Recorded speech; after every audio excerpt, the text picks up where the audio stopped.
Hi, everyone. Welcome to today's conversation. This time we're talking Marketing Cloud Next. You'll notice it's a bit different today because I'm the one interviewing Trent. Yeah, nice to see you all again. My name's Trent. I'm the head of growth here at Double H Marketing. And yeah, looking forward for a bit of a role reversal today. Looking forward to talking a bit about Marketing Cloud Next and yeah, and of course, some more importantly, Marketing Cloud Advanced and Growth, which we've had the pleasure of deploying with some customers at the moment and have had the chance to celebrate a little bit with some of our colleagues at Salesforce about. But yeah, looking forward to sharing some of my experiences with those implementations with yourself and the broader community. Awesome. Thanks for that. So there's a few things that jump out at me when people start using Marketing Cloud Next, but I was curious about what jumped out at you when you first started using it. Yeah, that first login was definitely, it was actually probably on the plane of my demonstration instance on the way over to Connections in Chicago, that the event that Salesforce holds for their kind of global marketing cloud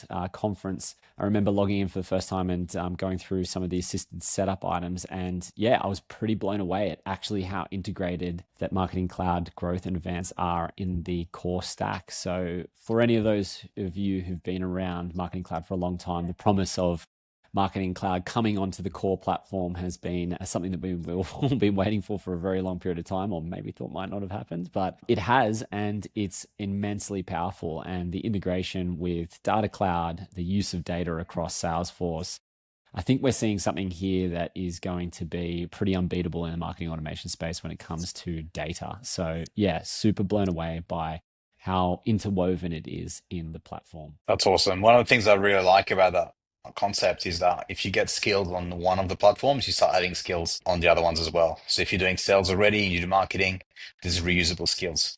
If you do service, there's even more reusable skills. And that's really cool. Totally. Like I think there's a lot of people out there who have already jumped on the bandwagon of features like Flow, for example. You are going to put those skills to use in this new platform. The consolidation of those automation tools like Journey Builder or Engagement Studio into platforms like Flow are going to just massively open up the opportunity that some marketers have to leveraging data, manipulating data, and maybe even automating things with what's going on inside Salesforce. I have to reference a couple of times I've done that first workshop with Flow with some of our customers, and they get to the end of the session and they're like, oh wow, like this is something else. Like we can do so much with this. I love to see that realization. Maybe there's a little bit of fear in there as well, but honestly, it's the sky's the limit with some of these tools. And I think some of our customers that are midway through our implementations are really seeing that, getting really excited about that. So that's super cool to see. Awesome. So how do you think people should get started? Look, there's tons online coming out about it at the moment. It's obviously quite a new product, some of the Marketing Cloud Next products. There is an enormous amount of videos that are coming out from the Salesforce support team that are showing you through features, how they work. Some of the thought leaders in the space, like for example, Elliot Harper, if you don't follow him online, are creating these live webinars on platforms like LinkedIn.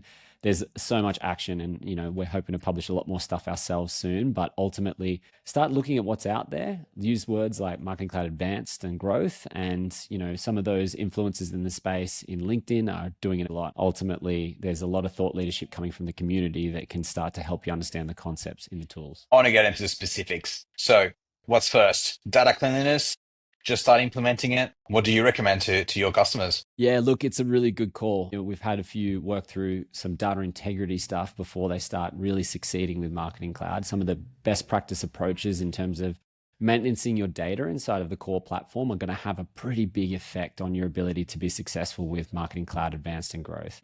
Keeping your house tidy is always a big recommendation. And for all those out there that say we don't have a perfect Salesforce system, nobody does. But obviously looking inward first and assessing your data and having a look at how that might unify together in places like Data Cloud are going to make a world of difference for creating things like segmentations inside of Data Cloud, which inadvertently are the segmentations you use when executing on Marketing Cloud campaigns. So data is a big component of all marketing moving forward into the future. Personalizing, automating, and segmenting are going to only be possible with a strong data footprint. So look inward, leverage all the data around your instance and tools like Data Cloud to bring it together in a scalable and I guess easy to digest way, unify it, and then basically all the messaging and personalization becomes a breeze down the track. Awesome. So you mentioned unifying. I think that's one of the things I've run into personally a few times during these implementations where the customers are having to make decisions that they had previously not realized they had made. When it comes to understanding, for example, am I emailing this person twice when I do this segment? Because actually I have two, three, four, five records with the same email address. And what does that actually look like when I go to use it? So that's part one. Part two on that for me has been consent. We've seen a few customers now where they didn't necessarily have consent actually sorted out in the way they thought they did. And it's not till we started implementing this for them that we realized, hang on, you don't have a working consent system. So one of the first things that we have to do is work out what that looks like.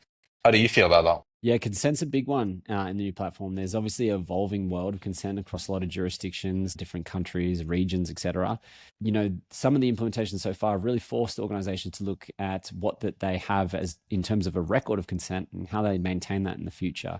I think the new tools inside of Marketing Cloud Advanced and Growth actually provide probably the closest to what I would describe as a functional system that is going to be a bit future-proof with new and upcoming changes to consent in places like Australia, America, or across Europe. So I have a lot of faith that putting in the work and making sure that those consent tables in the new platforms up to date really are future-proofing organizations, and they're making them think now before they have to. So, for example, I moved to Germany for a small stint just before GDPR came in, and a lot of organizations had only thought for the first time about consent that at the almost days before GDPR was due to kick in, and lost an immense amount of data and an immense amount of probably money, time, and effort from their previous campaigns because of that. A lot of organizations in places like Australia and New Zealand now, with the implementation of these new products that are bringing consent to the forefront, are doing the work now and really future-proofing themselves, especially when it comes to anything that might pop up to do with consent, maybe in a legal framework as well. So it is definitely something that is at the forefront of this platform and something that is going to be obviously beneficial for organizations to think about moving forward. But going back one step as well to that identity resolution piece, I have to pass it back to you on this one. You've been really helpful, Pascal, helping organizations think about it more clearly and plan for it. Can you give me a few stories from the trenches in terms of identity resolution? Absolutely. So this is a topic that I find really interesting. What is a person when you are sending an email? It's almost philosophical, right? We have a number of customers that we're working with who have duplicate contacts. So it could be that two separate people have purchased with the same email. It could be that potentially they're bringing data in from two or three systems because they have multiple brands, and they're trying to resolve that. So there's two sides to the conversation. The first one is, I don't want to send two emails to somebody if they fit two different sets of criteria, right? It's one email, but there's two contacts. So I don't want to send two emails. I want to send the best email for that record. For example, if I have someone that's purchased a lot of things and put someone that's made just one purchase recently, but they're using the same email address for whatever reason, I want to message them with the view of all of these purchases together. I'm not going to treat that person like a new customer. I'm going to treat them like a valued customer. And that is because the channel is a single channel on that. So we want to make sure that we act on that. Incidentally, a lot of people are doing that already. They're just merging on email addresses, but they don't realize they're doing it. They're doing it when they export data out of the CRM and import into some sort of legacy marketing platform. And when that happens, it just joins everything together and they don't realize that that's happening.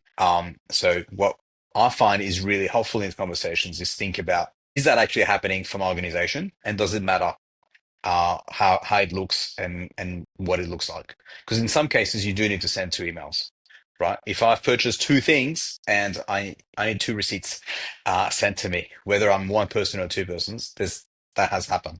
If I'm sending a summary of usage at the end of the year, I probably need to send two emails if I have two records that meet that. However, if I'm sending you a marketing comms email, then that doesn't matter so much. It's easier to send, and it's better, I think, to send one email rather than sending two emails with a different message to the same email address, even if it's to different people. So Right. if you could, I guess prepare some organizations to make decisions around their data when they're considering making the switch from a different marketing platform through to this platform, what would you suggest? Honestly, for many customers at the moment, I'm suggesting we start by unifying an email address. And then after that, if they have additional requirements, we can expand on that. But I find that email address is a very good first step to get started. It doesn't mean that we have to force join the records together. We're not merging the records together in the CRM itself. They still exist as two separate records, but they are joined together so that when we are doing some message activity, we are using the combined information across the two or three or four accounts with the same email address when making that decision, because that's what makes sense to the customer. right? The person that's receiving the email, that's the experience that's going to make sense to them. No, there's definitely some changes when it comes to transitioning onto Marketing Cloud Next. I think that for so many years, a lot of marketers have sat in their own bubble in the organizations, dealing with their own data sets, and they're having to not maybe consolidate that with the broader technology landscape, especially things like you mentioned, like the consent in those platforms across. But look, when you start to prepare for, a transition into what is going to be a powerful future, I think somebody gave me the analogy that it's kind of like, if you have multiple kids across different rooms, they're going to all get in the same bed and they all have to get on. So it's definitely, it's definitely one of those situations where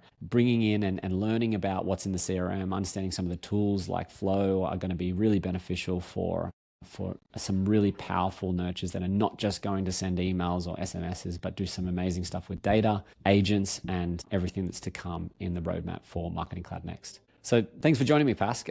Hopefully that's given some insights into some people considering the switch or looking to know more about Marketing Cloud Next. Of course, if you want to know even more, we're always here to help at Double H.